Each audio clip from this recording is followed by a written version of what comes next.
अस्सलाम वालेकुम ख़वातीन व हज़रात, आप देख रहे हैं सुबह की सोच। एक नई सुबह, एक नई सोच और एक नए ख्वाब लिए आपको कहते हैं खुशामदीद। मेरे साथ हैं गजल अशरफ और मेरे साथ हैं हसनैन लियाकत। कैसा मूड है आपका? मूड बड़ा अच्छा है क्योंकि कल के बाद वेदर मूड भी अच्छा अच्छा है होगा। ना? बिल्कुल, कल जी रात को नींद अचानक भी से अच्छी आई सबको, नींद भी अच्छी आई, एसी के बहुत बगैर ऐसे आई, लग रहा कूलर था। के बगैर आई। हाँ, ऐसे लग रहा था कि मतलब फिर से सर्दियां वापस आ गई हैं। बहुत अच्छा मौसम था कल। दिन को इतनी ज्यादा धूप थी, इतनी तेज धूप थी कि लग नहीं रहा था कि मौसम एकदम से चेंज हो जाएगा, लेकिन फिर हमने देखा कि अचानक से ऐसे तेज तूफान, काली घटाएं छाई और दिन में रात का मंजर पेश किया जा रहा था। ऐसे लग रहा था आसमान बिल्कुल ब्लैक हो चुका था और उसके बाद फिर तेज हवा, तेज आंधी। लोग डर भी रहे थे, मैं भी डर रही थी कि शायद वो पिछला इंसिडेंट ना हो जाए जैसे हुआ था यालाबारी। लेकिन कल बारिश हुई है और बहुत जबरदस्त बारिश हुई है और महकमा मौसमियात ने ये बता दिया है कि अगले 4 दिन तक, मतलब 4 तारीख तक ये सिलसिला बारिशों का इस तरह जारी रहेगा। ये कल के मनाजिर आप इस वक्त देख सकते हैं किस तरह से काली घटाएं दिन के वक्त छा गई थी और अब ये सिलसिला इसी तरह सैटरडे संडे से लेकर 4 तारीख तक जारी रहेगा। और जो हिली एरियाज हैं, सवात, चित्राल, मरी, वहाँ पर मुख्तलिफ मकामात पर यालाबारी का सिलसिला भी जारी रहेगा। बिल्कुल ऐसी है और ये क्लाइमेट चेंज है, इससे पूरी दुनिया को मसला है, लेकिन पाकिस्तान में क्लाइमेट चेंज हमें ज्यादा नजर आ रहा है। हमारी एक तो सर्दियां कम हो चुकी हैं और इस दफा ये बताया जा रहा है गजल के पाकिस्तान में जो गर्मी है वो पूरी दुनिया में रिकॉर्ड तोड़ सकती है, इतनी ज्यादा गर्मी बढ़ सकती है। और अनफॉर्चुनेटली ये जो जमीन के ऊपर हम कंक्रीट के जंगल बना रहे हैं, घर बना रहे हैं, दरख्तों को काट रहे हैं, इसकी जद में आके फिर पाकिस्तान का जो क्लाइमेट है वो भी चेंज हो रहा है और डेट इज वेरी अनफॉर्चुनेट। सर्दियों में स्मोक का भी तो सामना किया, बिल्कुल सर्दियों में स्मोक का सामना किया। अब देखते हैं कि सर्दियां उस तरह से आती भी है या नहीं, क्योंकि इस दफा तो सर्दी आई नहीं। आगे बढ़ते हुए एक और खबर देनी है। खबर यह है कि एक तरफ इसराइली बर्बरियत जारी है फलस्तीन के ऊपर, लेकिन दूसरी जानिब ये कहना भी बिल्कुल जायज़ है कि अल्लाह की लाठी बहुत ही बेआवाज़ है। इस वक्त इसराइली जो जंगलात हैं उनमें एक बड़ी खौफनाक आग लगी हुई है और एक ऐसी आग है जिसने पूरे इसराइल को अपनी लपेट में ले लिया है, इसराइल के जंगलात को अपनी लपेट में ले लिया है और ये आग इसराइल के मज़ाफ़ात में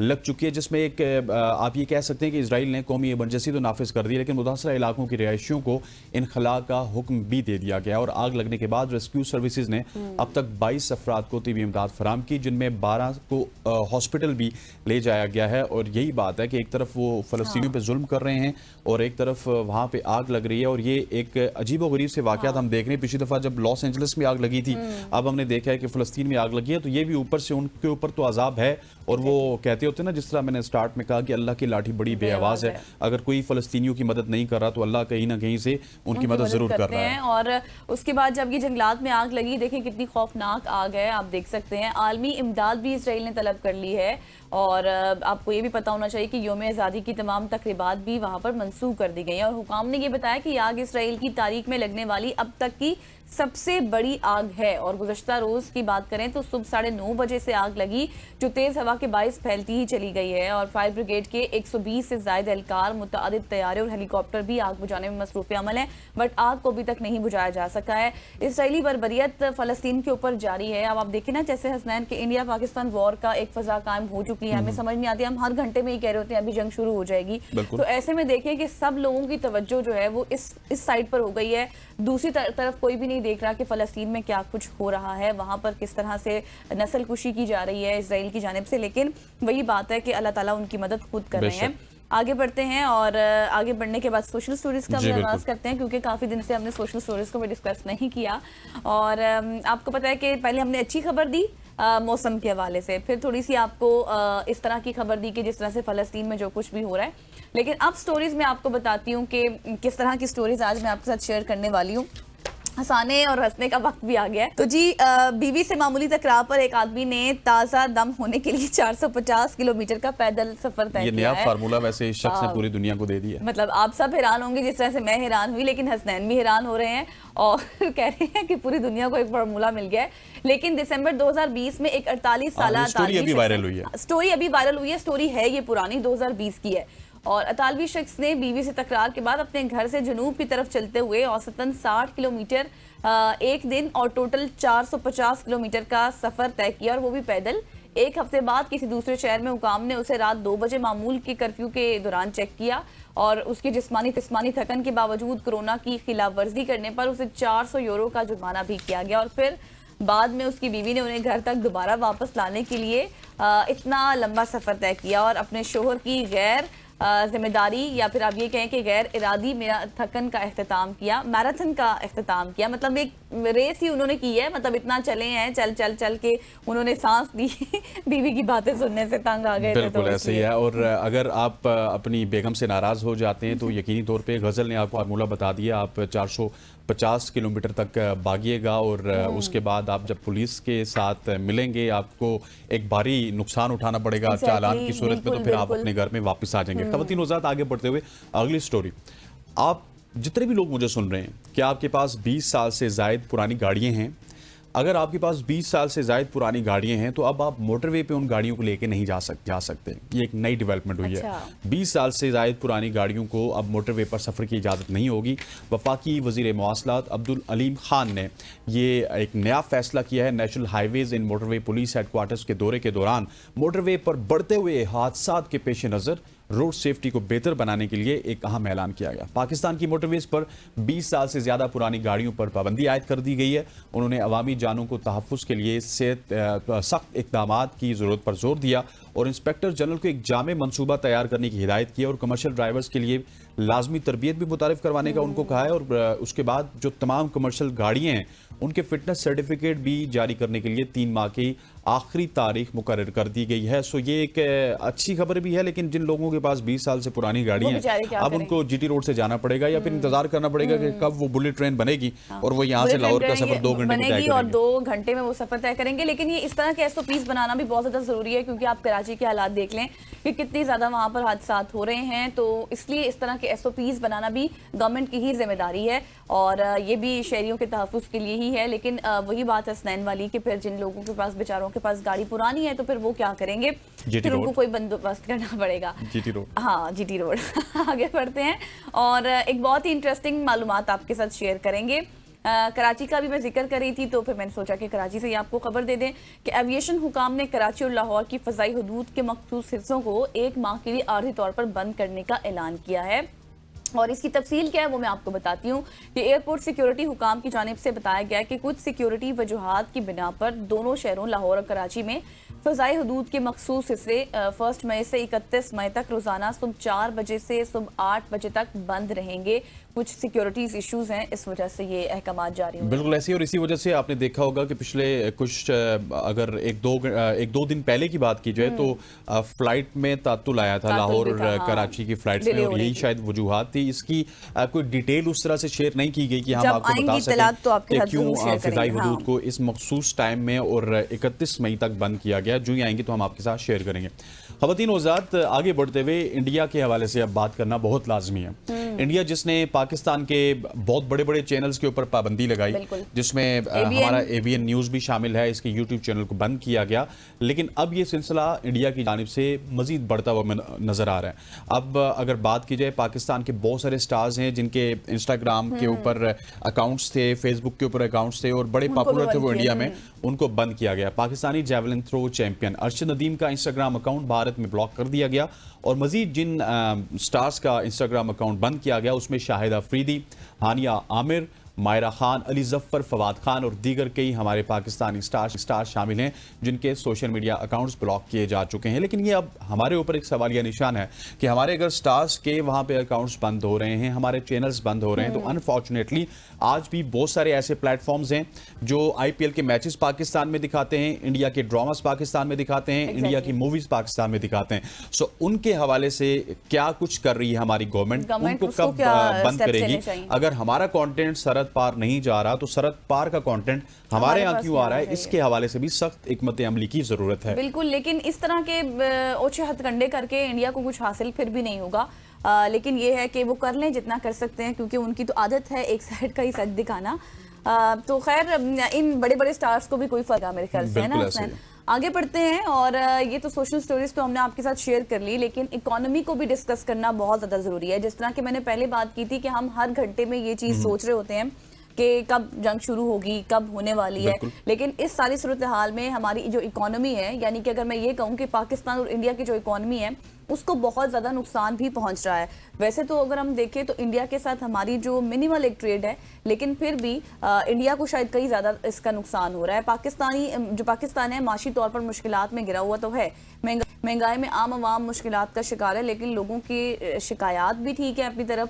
दूसरी तरफ अगर देखा जाए तो हुकूमत की मजबूरियां भी हैं और जंगी माहौल की सूरत हाल है। 80% एग्रीकल्चर वागुजार करने वाला मुल्क, जिसके लिए सिंध तास मुआहदा एक तरफा मुअत्तल होना तो ज़ाहिर फिर ये मुश्किलात पैदा कर देता है। और जंगी सूरत हाल में पाक भारत जो तिजारती ताल्लुकात हैं उनमें रुकावट से दोनों मुल्कों की मईशत पर कितने असरात पड़ेंगे, ये आज हम इसी हवाले से बात करेंगे। और हमारे साथ आबिद सुलैरी साहब मौजूद हैं, माहिर मईशत। आबिद साहब, thank you so much for joining us. सबसे पहले तो जिस तरह गज़ल ने ये तमाम तर सूरत हाल आपके सामने रखी है कि इंडिया और पाकिस्तान के माबेन जो इस वक्त चल रही है, ठीक है हमारी तिजारत इंडिया के साथ इतनी नहीं थी, इसमें भी ज़्यादा नुकसान हमें इंडिया का ही नजर आ रहा है। लेकिन सर मेरा सवाल यह है कि एक अनसर्टेनिटी है इंडिया में भी और पाकिस्तान में भी, और डेफिनेटली उस अनसर्टेनिटी की भी कोई ना कोई कॉस्ट होती है। इस हवाले से बताइएगा कि कितना ज्यादा इफेक्ट कर रही हैं ये इस वक्त जो टेंशंस हैं भारत और पाकिस्तान के दरमियान। देखिए, टेंशन जो है वो सिर्फ दो आम ममालिक में नहीं बल्कि दो न्यूक्लियर स्टेट्स में है।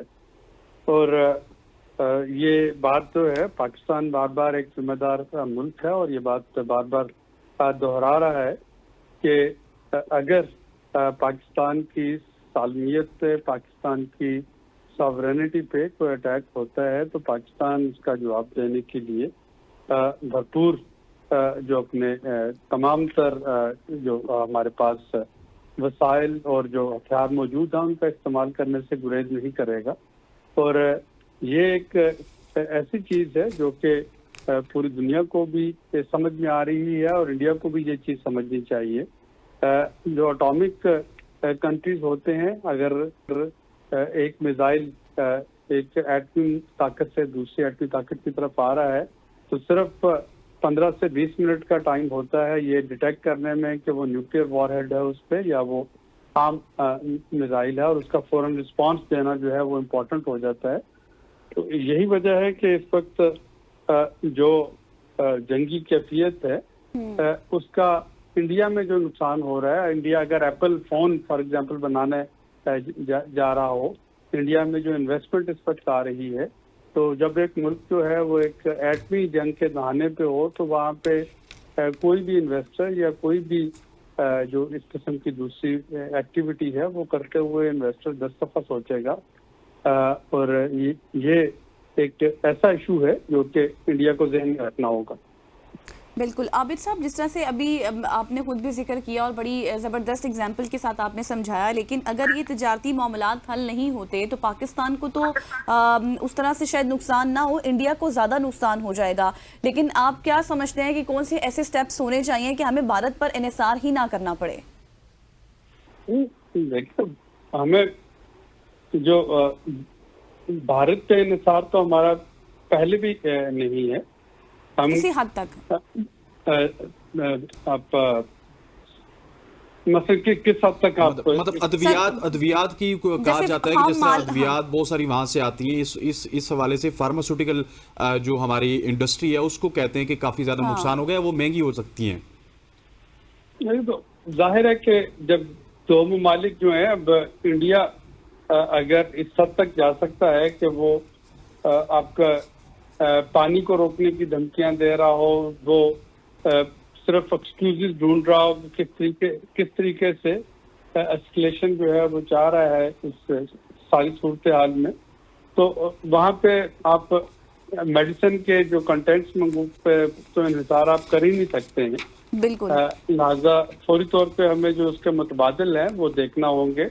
और ये सिर्फ इंडिया ही नहीं है, आपको टर्की से भी ये कंटेंट्स मिलते हैं, आपको सेंट्रल एशियन कंट्री से भी ये कंटेंट मिल सकते हैं। दुनिया में बहुत जगह से जो एक्टिव इंग्रेडिएंट जिसको कहा जाता है, जो दवाई के अंदर, मेडिसिन के अंदर जो एक्चुअल कंटेंट होता है जो तो बीमारी का इलाज करता है, तो उसके एक से ज़्यादा सोर्सेज हमारे पास मौजूद हैं।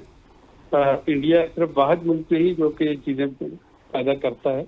हमें अपनी जो तिजारत है उसके ऑल्टरनेटिव जो है उसको देखना होगा। बिल्कुल ऐसी। अच्छा सुलैख साहब, मुझे ये भी बताइएगा कि अगर इंडिया और पाकिस्तान की मौजूदा टेंशन्स की बात की जाए तो इंडिया इकोनॉमी उनकी अगर देखी जाए वो काफ़ी ज़्यादा मजबूत है। पाकिस्तान अभी थोड़ा सा संभलने की तरफ जा रहा था, थोड़ा सा स्टेबिलिटी आ रही थी, तो क्या ये जो अनसर्टेनिटी है इससे पाकिस्तान की जो स्टेबिलिटी है उसको भी इफेक्ट पड़ेगा? कुछ हद तक इफेक्ट होगा, लेकिन जैसा कि मैंने कहा कि अगर आप हुजम के लिहाज से देखते हैं जीडीपी का हुजम, तो इंडिया को इससे कहीं ज्यादा नुकसान पहुंच रहा होगा। दूसरी जो मेजर चीज है वो ये है कि पाकिस्तान टेक ऑफ उसकी मुआशत कर रही है। आप अभी उस जो है मुआशी तरक्की के उस स्टेज पे हैं यहाँ पे कि इसका अनसर्टेनिटी का यकीनन इम्पैक्ट आ रहा होगा। लेकिन हम तो पिछले 20 साल से अफगानिस्तान की और इंडिया की मुश्तरका जो दहशतगर्दी है उसको झेल रहे हैं। पाकिस्तान के बारे में इस तमाम तर जो भी बैरूनी दुनिया में एक अगर तासक जाता था माजी में, जो कि खुदा का शुक्र है कि हमारी मुसल्लह फौज ने अब उसको जो है उस दहशतगर्दी को कंट्रोल में रखा है। जैसा फितना फारिज 2 दिन पहले आपने देखा, अफगानिस्तान से दाखिल होते की कोशिश में ही उनको खत्म कर दिया गया। तो पाकिस्तान के साथ जो फिजिकल सिक्योरिटी के इशू जुड़े हुए थे वो तो हमेशा से थे, और उसके बावजूद पाकिस्तान जो है वो टेक ऑफ कर रहा था। इंडिया जो है, इंडिया तो अपने आप को जाहिर है कि इस वक्त वो दुनिया की जो टॉप 3 जो मुआशी ताकतें हैं उनमें उसका अपने आप को देखना चाहता है आइंदा आने वाले सालों में, और उसी हिसाब से अपने प्लान्स कर रहे हैं। तो इंडिया को इस जो पागलपना है उसका बहुत ज्यादा मुआशी नुकसान होगा अगर खुदा न खास्ता ये चीज एस्केलेट की तरफ जाती है। बिल्कुल आपने ठीक कहा आबिद साहब। थोड़ा सा आगे बढ़ते हैं तो मुझे थोड़ा सा ये बताइएगा कि अब जो इकोनॉमी के हालात हैं, सैलरी क्लास जो पर्सन है उसने 9 मंथ में 391 अरब टैक्स पे किया है, जो मुल्की टैक्स का 10% बनता है। तो अब क्या ये मजीद टैक्स हम नेक्स्ट ईयर भी एक्सपेक्ट करेंगे, या फिर जिस तरह से वज़ीर ख़जाना साहब ने कहा था हमें कोई रिलीफ नज़र आएगा सैलरी क्लास के ऊपर? देखिए, वज़ीर ख़जाना इसका बहरहाल जिक्र तो कर रहे हैं जी। उसके साथ साथ चेयरमैन एफपीआर की स्टेटमेंट भी थी कि ये तभी मुमकिन हो पाएगा अगर आईएमएफ को इस पर एतराज ना हुआ। मेरा ख्याल है कि ये जो 9 मई को पाकिस्तान का एग्जेक्टिव जो आईएमएफ का एग्जेक्टिव बोर्ड है वो बैठ रहा है। पाकिस्तान के दोनों जो लोन्स हैं, आईएमएफ का रेगुलर लोन जो क्लाइमेट चेंज वाली रेजिलियंस फैसिलिटी को अप्रूव करने के लिए, उसके बाद ये चीज फाइनल हो रही होगी। बजट के नेगोशिएशन आईएमएफ के साथ ऑलरेडी जारी हैं। लेकिन एक चीज तय है कि अगर तो फौरन रिलीफ नहीं भी मिलता तो कम से कम सैलरी क्लास पे मजीद बोझ नहीं डाला जा सकता। ये वज़ीर ख़जाना बहुत क्लैरिटी के साथ बता चुके हैं। फिर आपकी का जो टारगेट होगा वो पूरा करने के लिए यकीनन जो रिटेल सेक्टर है या एग्रीकल्चर पे जो टैक्स लगना है जिसकी लेजिस्लेशन चारों सूबे कर चुके हैं, पर उसकी तरफ देखना होगा। सैलरी क्लास को मजीद टैक्स नेट जो है उसका बोझ उस पर नहीं लादा जा सकता। ठीक हो गया। आबिद क़य्यूम सुलैख साहब हमारे साथ मौजूद थे। Sir thank you so much for joining us. हम मईशत के ऊपर तो बात कर रहे हैं, लेकिन ख़वातीन व आज़ाद कुछ ऐसे फैक्टर भी आपको बताने हैं जो कि आपको सुनना चाहिए भी, और इनको सुन के यकीनी तौर पे आपको कुछ मालूम भी होगा। आ जाएगी कि क्या चल रहा है। बिल्कुल ऐसी है। पहलगाम हमले के बाद जहां इंडिया की तरफ से पाकिस्तान के खिलाफ गैर मामूली स्टेप्स लिए गए, जिनमें एक तो अटारी बॉर्डर को बंद करना है, वहीं पे जवाब में पाकिस्तान ने वाघा बॉर्डर और इंडिया के लिए फिजाई हुदूद बंद कर दी। बॉर्डर तो दोनों तरफ से बंद किए गए, लेकिन मगर अब सवाल यह है कि क्या ज्यादा नुकसान किसका होगा, भारत का या पाकिस्तान का? Trade development authority of Pakistan के साबिक चीफ एग्जीक्यूटिव के मुताबिक दोनों ममालिक को तिजारती तौर पर नुकसान तो होगा, मगर पहले ही तिजारत कुछ ज्यादा नहीं थी, जिसकी वजह माजी में दोनों ममालिक में पाई जाने वाली कशीदगी है। उन्होंने इस हवाले से ये कहा कि पाकिस्तान इंडिया को कुछ खास एक्सपोर्ट नहीं कर रहा था, इसलिए तिजारती ताल्लुकात के खात्मे के बाद पाकिस्तान को यहाँ पे भी एक्सपोर्ट्स के हवाले से कोई नुकसान का खर्चा नहीं है। वही बस किसी हद तक। लेकिन आप ये भी देखें ना, जब मैंने सवाल भी किया था सर से कि पाकिस्तान और इंडिया के दरमियान तिजारत के हजम की बात करें तो मोदी हुकूमत के 2000 साल जो 25 है, अब तक इंडिया ने 3833 करोड़ रुपए से ज्यादा की अशिया पाकिस्तान को एक्सपोर्ट की है। साल 2023 और 24 में इंडिया ने पाकिस्तान को 10,096 करोड़ रुपए का सामान एक्सपोर्ट किया और 25 करोड़ का सामान पाकिस्तान से इंपोर्ट किया। अब यहां पर सवाल यह है कि वाघा बॉर्डर के रास्ते पाकिस्तान इंडिया से क्या इंपोर्ट करता है। तो पाकिस्तान में फार्मास्यूटिकल कंपनियां इंडिया से अद्वियात के लिए खाम माल इंपोर्ट कर रही थी। पाकिस्तान को अद्वियात की तैयारी के लिए अब सामान किसी और मुल्क से इंपोर्ट करवाना पड़ेगा, जो महंगा साबित होगा और अद्वियात की कीमतों में भी इजाफा हो सकता है। और फिर इंडिया पाकिस्तान को चीनी ऑटो पार्ट्स जैसी चीज़ें जो है वो एक्सपोर्ट करता है और इसी तरह पाकिस्तान कपास इंडिया से दरामद करता है, लेकिन इसकी मिकदार कम है। तो अब फिर ये सवाल पैदा होता है कि इंडिया को तिजारती महाज पर पाकिस्तान की निस्बत ज़्यादा नुकसान क्यों उठाना पड़ेगा। तो पाकिस्तान को तिजारती ताल्लुकात के खात्मे से कम नुकसान होगा, मगर इंडिया को एक बड़ा और भारी नुकसान हो सकता है। बिल्कुल ऐसी है। और अगर इस नुकसान की बात कीजिए तो अफगानिस्तान की मार्केट को भी इसका नुकसान होगा, क्योंकि अफगानिस्तान की मार्केट में इंडियन माल पाकिस्तान के रास्ते जाता है और अब इंडिया को ये माल समुंदर के रास्ते ईरान से भिजवाना पड़ेगा, जिसकी लागत बहुत ही ज़्यादा होती है। सिंध इंस्टीट्यूट ऑफ यूरोलॉजी के मुताबिक वहाँ के जो डॉक्टर्स हैं उनके इलाज के लिए मरीज इंडिया जाते थे, मगर अब वीज़े बंद होने की वजह से इसका नुकसान भी इंडिया को होगा, हमें भी होगा, हमारे मरीज थे। लेकिन अमृतसर में जो हॉस्पिटल है उसके जो प्रेसिडेंट है उनके मुताबिक भी इंडिया जो खुश मेवाजात हैं उसके हवाले से भी बात की है उन्होंने। अफगानिस्तान से दरामद करता था, वो अटारी चेक पोस्ट से नहीं आ सकेंगे, इसलिए अब इंडिया को ज़्यादा कीमत अदा करनी पड़ सकती है। और ये मेरा ख्याल है कि ज़्यादातर नुकसान हमें यहाँ पे इंडिया का ही होता हुआ नजर आ रहा है। जैसे हमने इसीलिए इसको प्रिसाइज करके आपको पहले बताया था कि मिनिमल ट्रेड है पाकिस्तान की, बहुत ज़्यादा नुकसान पाकिस्तान को उस तरह से नहीं है, इंडिया को भारी नुकसान है। इंडिया के वीज़े बंद हो गए, ऊपर से जो फ़ज़ाई हुदूद के हवाले से बातें की जा रही हैं। लेकिन बताने का फैक्ट्स आपके साथ एग्जैक्टली शेयर करने का मकसद ये था कि आपको इन चीज़ों में फ़र्क नजर आए, बिल्कुल ऐसे आपको कुछ समझ आ जाए कि क्या चीज़ किस हद तक जो है वो मुतासिर कर सकती है पाकिस्तान को और कितना मुतासिर कर सकती है इंडिया को। तो ये तमाम तर जो बातें थी वो हमने बिल्कुल ऐसी है। और इसके हवाले से हम डिस्कशन भी आपके साथ करते रहेंगे और मईशत के हवाले से बात भी करते रहेंगे। यहाँ पे ख़वातीन हज़रात दुआ चाहता है एक शॉर्ट सी कमर्शियल ब्रेक का ब्रेक लेते हैं, वापस आते हैं। Stay with us.